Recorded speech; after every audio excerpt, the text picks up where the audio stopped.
Mamma mia, salut les amis et bienvenue dans cette vidéo numéro 25.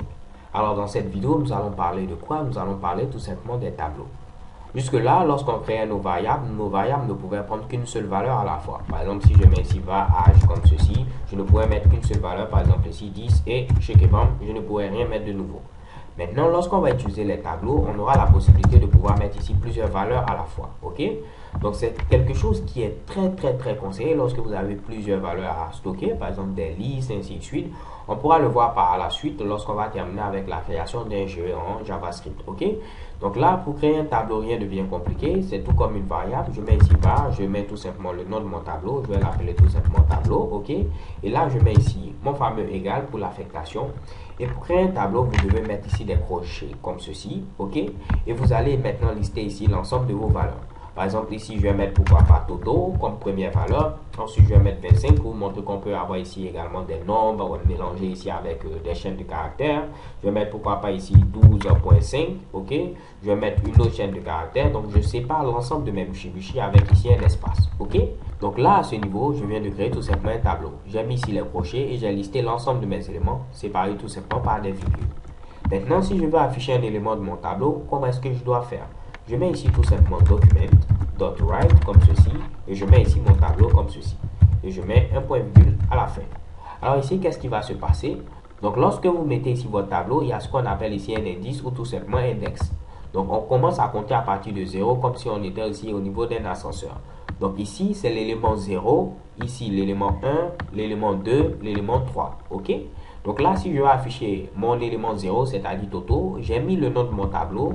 Je dois mettre ici les crochets et je précise tout simplement ici l'indice. Ici, ce sera 0.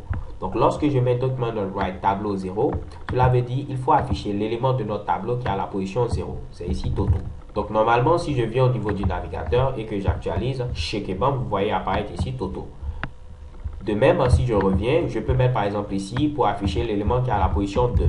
Donc si je demande l'élément qui est à la position 2, c'est lequel? Celui-là est à la position 0, celui-là à la position 1. Donc l'élément à la position 2, c'est tout simplement 12.5.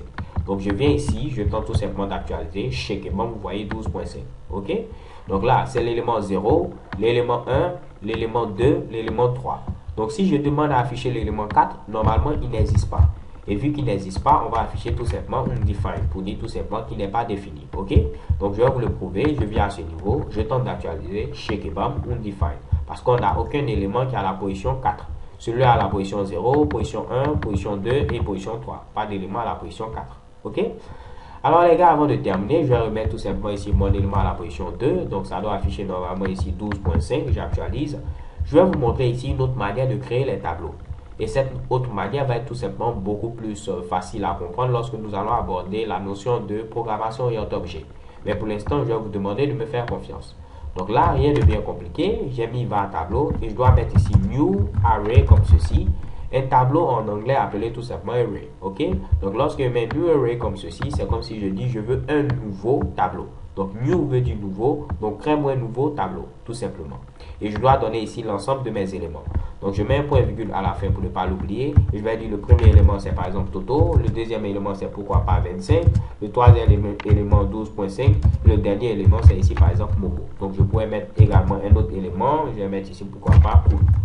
Ok? Donc avec plein de oh, c'est pas grave. Donc ça c'est l'élément à la position 0, l'élément à la position 1, l'élément à la position 2, à la position 3 et à la position 4. Donc là, je peux mettre cette fois-ci tableau 4 et il doit afficher plutôt maintenant cool, ok?